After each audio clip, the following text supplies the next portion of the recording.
Aeneid, line 1, book 1, lines 92 to 101. We begin here with Aeneas on his ship looking at the tremendous storm brewing in the sea, and he is scared. Ex templo, immediately. Aenea here, dative of possession, genitive of possession, either's fine, whichever you prefer. Aeneas's membra, his limbs, his arms and legs. Soluuntur, present tense, are undone. It is passive voice in Latin. Let's keep it passive voice in English. Frigore, with cold, by the cold. This here, frigore, in Virgil, apparently fear is cold. In Homer, fear is green. This frigore here, ablative of means, it's actually probably more of a manner, now that I think on it, ablative of manner, because it's not the cold making him undoing his limbs. He's undoing his limbs. His limbs are being undone in a cold kind of way. In gamete, he groans, present tense, and tendens, present participle, holding.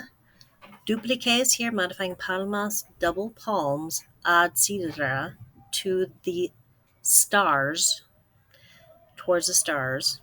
By the way, this is a not uncommon gesture of prayer that we see even today, hands up in the air. Refert, he literally means he brings back, but here just take it as a synonym for dicit. He speaks, woke, talia, such things with this voice, with a voice. Terque quaterque beati.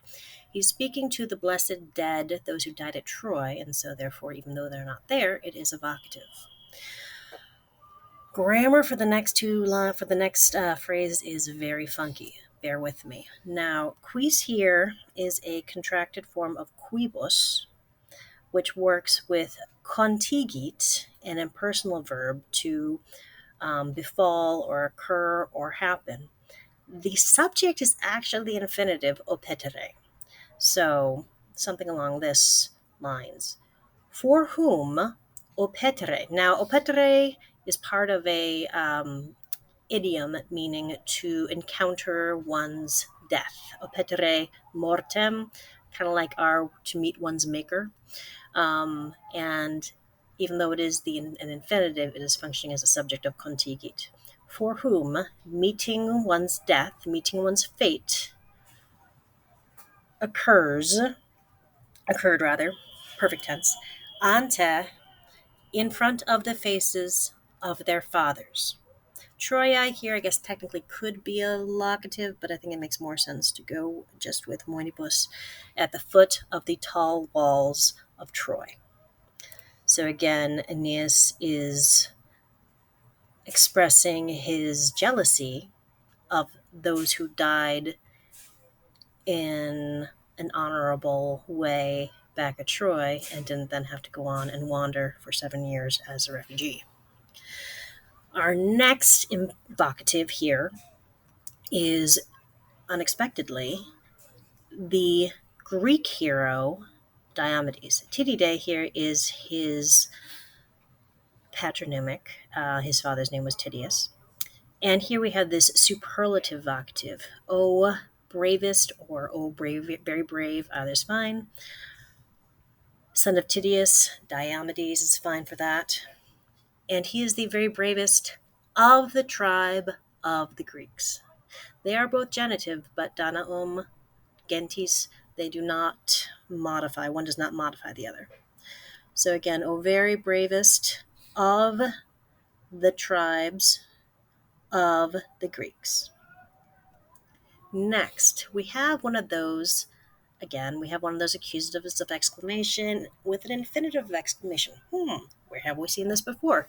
Has another character's first speech started off in this way.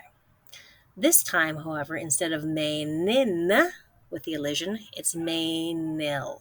So Virgil is playing with us again. Something along the lines of, can you believe that, or that I, here potuisse, have not been able, to accumbere, another idiom. To accumbo is to lie down in a permanent dead kind of way. So that I have not been able to lie down in the Trojan fields, meaning to die in the Trojan fields. Iliakis here, synonym of Trojanis. And again, was not able, effundere, to pour out hanc animam. Animam, here anima is life force or spirit. It is not to be confused with animus, meaning mind. So again, that I was not able to pour out this life at or by means of your right feminine singular. We see this a lot in the Aeneid. Here, the missing word is manu, hand. That's where you hold your sword, if you're a hero. Again, that I was not able to pour out this life, this spirit, by your right hand, by means of your right hand. And please note the word order here in 98. Tua modifying dextra, hanc modifying animam, chiasmus, chiasmus, A, B, then B, A word order. Woo! Cywus here, modifying Hector, Hector being the the Trojan hero during the Trojan War. And when he was killed by Achilles, here seen with the patronymic Aeacidae, his grandfather's name was Aeacus. When he died, that was the final blow for Troy.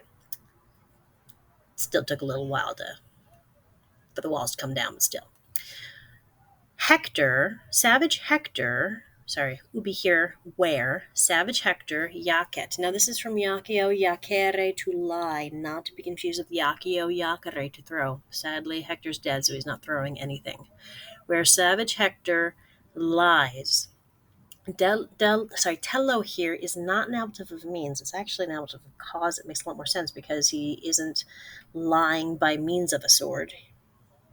He is lying on account of the sword, and specifically, he's lying on account of the weapon of Achilles. If you want to say son of our grandson of Iacus, that's fine too. Ubi, third ubi, the second of three ubis. What do we call that repetition for the sake of emphasis? Ubi, ubi, ubi? That's right, it's an anaphora, where the huge Sarpedon, if you've never heard of Sarpedon, you're not alone. He is an symbolically important character that you will never hear of outside of the Iliad. He is a son of Zeus, Jupiter, whom Zeus, Jupiter, loved dearly. He is Team Troy because his kingdom is in modern-day Turkey. But unfortunately, the fate said that he could not be saved. He was fated to die at Troy, and so Zeus must do nothing.